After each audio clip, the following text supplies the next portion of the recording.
Welcome back to the channel. So today we are going to work on my class 3 build.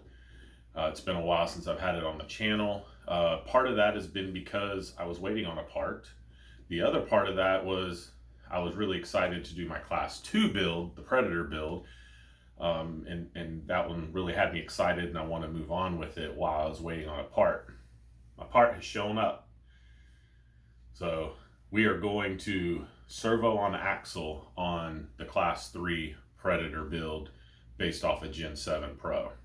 So I'll take you over to the bench, show you this, get it installed, and see what else we need to do on the class 3 build. So stick around for that. All right, so this is a mount for servo on axle. I got this off Shapeways. You can get them in different colors and materials. I want to say it's about 35 bucks.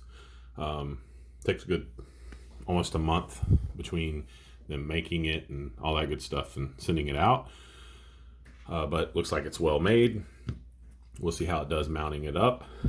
Main reason in me doing this is keeping in mind that this build here is based off a Gen 7 Pro, okay, which is a non-portal axle vehicle to begin with. I had done the portal axle upgrade to it and then got the Predator chassis and decided, hey, let's see if I can make the Predator chassis work. And technically you can. The Gen 7 skid mounts up. Problem being is just the way the chassis, and this isn't an issue of the chassis. This chassis was not designed or intended to be used on a Gen 7, but definitely can be with some tweaking. So this right here is the plate that when you do the portal axle upgrade on the Gen 7, you get this and you put your servo there and everything. So because of that and putting that here, this piece isn't made to fit this particular chassis. And so trying to get it to work and make the links, I'm pretty sure I could get this to work with custom links. I didn't really want to go that route. So you could see I was sort of playing around with things, getting it to set it where I needed it to set and make the factory links work, and still even adjusting the factory links, and having issues. I decided I hadn't really had a vehicle with servo on axle, so I wanted to try that. So, and this is my class 3 rig, and typically, not always, but a lot of class 3 rigs tend to be servo on axle. So I decided to go that route, and actually what I'm going to be running for the servo is this Reefs RC 422 HD. If you've been following my channel, this came on my class 1 truck that I picked up a few months ago that'll be running class 1. It had this servo on it. It was really too much servo for that truck, or for that rig. So being that I'm running these big tires on this, I'm going to run the Reef servo on this for the big tires. So the servo that was on here, which was a 20 kg servo, is now on my class 1, and that should be plenty big enough for that class 1 truck. So this is going to be our servo. It's going to mount on here. I need to mount this on, and it's my understanding it will mount something, I think it's something like this, I believe. I have to play around with it because it didn't really come with any directions, I'll be honest. So I need to play around with how it mounts. Or actually, here we go. I think it goes like this. This is how it goes, like that. So you may need longer screws for here. I'm going to play around with that and see what I got. So I'm going to get this mounted on here. I'm going to need to take these links off. So let me play around with this and get this on, and I'll show you where we're at. All right, so the mount is on. I will say that you definitely want longer screws right here. I attempted to use the stock factory screws right there, and it will screw in, but I think you're only getting 2 to 3 threads on there. And I just didn't like the way it felt, so I had longer ones to put the longer ones in there.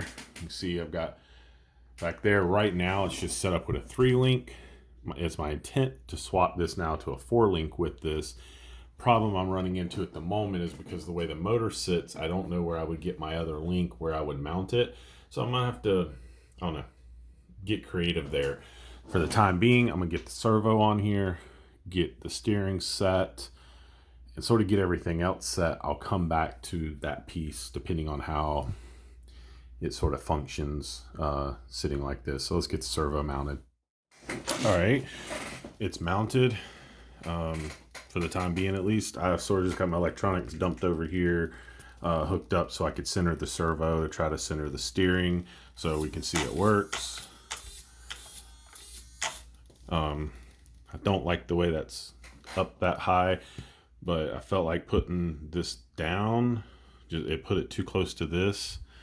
I didn't know if I really wanted to deal with that piece of it, so I might play around with that and see what that'll do. Now I need to figure out electronics tray, which I may use this piece right here somehow. I mean, I can move it around potentially and use that sort of as an electronics tray. I need that and a battery tray, which I have this piece left over from another truck. I could potentially put it somewhere. UGR does make a battery tray and electronics tray. You've seen my other build, you know, I have that.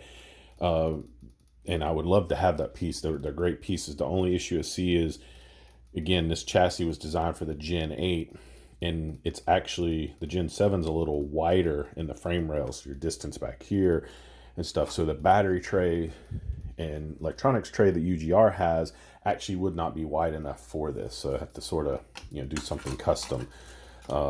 You know, I could probably give them some measurements and maybe get them to make it wider. I don't know, we'll see. I need to play around with that. So that's going to be the next thing that I'm going to work on, is try to see what we can do for electronics and battery tray, so I can basically put the tires on here and drive it around, see what it's like. Stick around. All right, guys. So here we go. Sort of have everything mounted. I'm still using this piece that came with the portal kit. It's going to be my electronics tray, and I have it angled for a couple reasons. One, the holes wouldn't line up here, and I want to get weight down, so angling allows me to put some that way. I'm using this piece that was on one of my other rigs, my battery tray mounted back here. Everything is operational as it sits right now, so I can actually turn it on and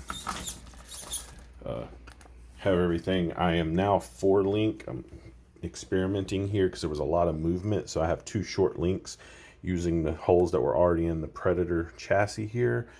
Looks like it took care of that movement I was seeing, but not sure if it will affect in other ways. As you can see, the axle is sort of kicked forward, which I would like it not kicked forward, so I have to play around with some of that a little bit. But I'm gonna take it as it sits right now. You can see I have my tires on there, and take it out back and run it on this setup. Be the first time with the Predator chassis on this setup for class 3 that I can run it. So we're gonna take it out back and play around with it.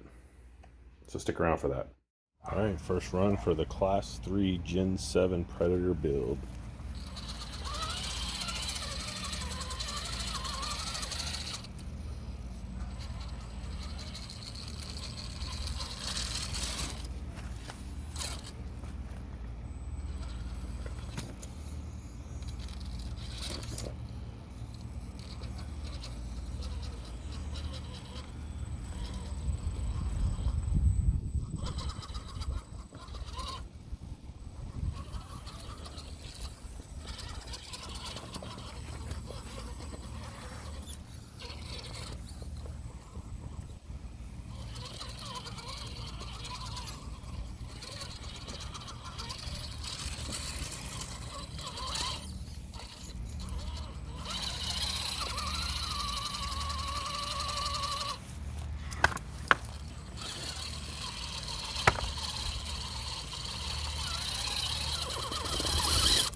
There you go. Update on the Class 3 build using the same Gen 8 Predator chassis, but my stuff is from a Gen 7 Pro with portal upgrades. That servo and axle mount, very nice piece, works really well. I have a lot of work to do on this rig. I'm going to play around with the front links, see if I can get the axle sitting the way I want it. I'm going to try to turn the servo horn, see if I can get it to fit going down low to hopefully get better steering, because I definitely don't have as good steering to the left as I do the right. Don't know how much of that is the remote. It's a cheap remote that's on it, and I plan to put it over to my GT3C remote so I can fully adjust endpoints and expo and all that good stuff, or dual rate I should say. So I'll be working on that, but definitely got some work to do. Got to shorten the chassis just a bit in the back, remount the body, the same J Concepts Creek body that I had on it before, the same blue, and I plan to mount it right onto this chassis and go on from there. So I need to get this wrapped up fairly soon, because next month in October we start our winter series, and I plan to run Class 1, Class 2, and Class 3 in the winter series. So I need to get this wrapped up. I have a couple modifications planned for it. A couple of them I've already purchased. One I have not yet, and I need to. But I'll be doing a couple upgrades to it as well in the process of this. So please let me know what you think down below. Suggestions, ideas, I'm open. And I hope you like what you see, guys. Until next time.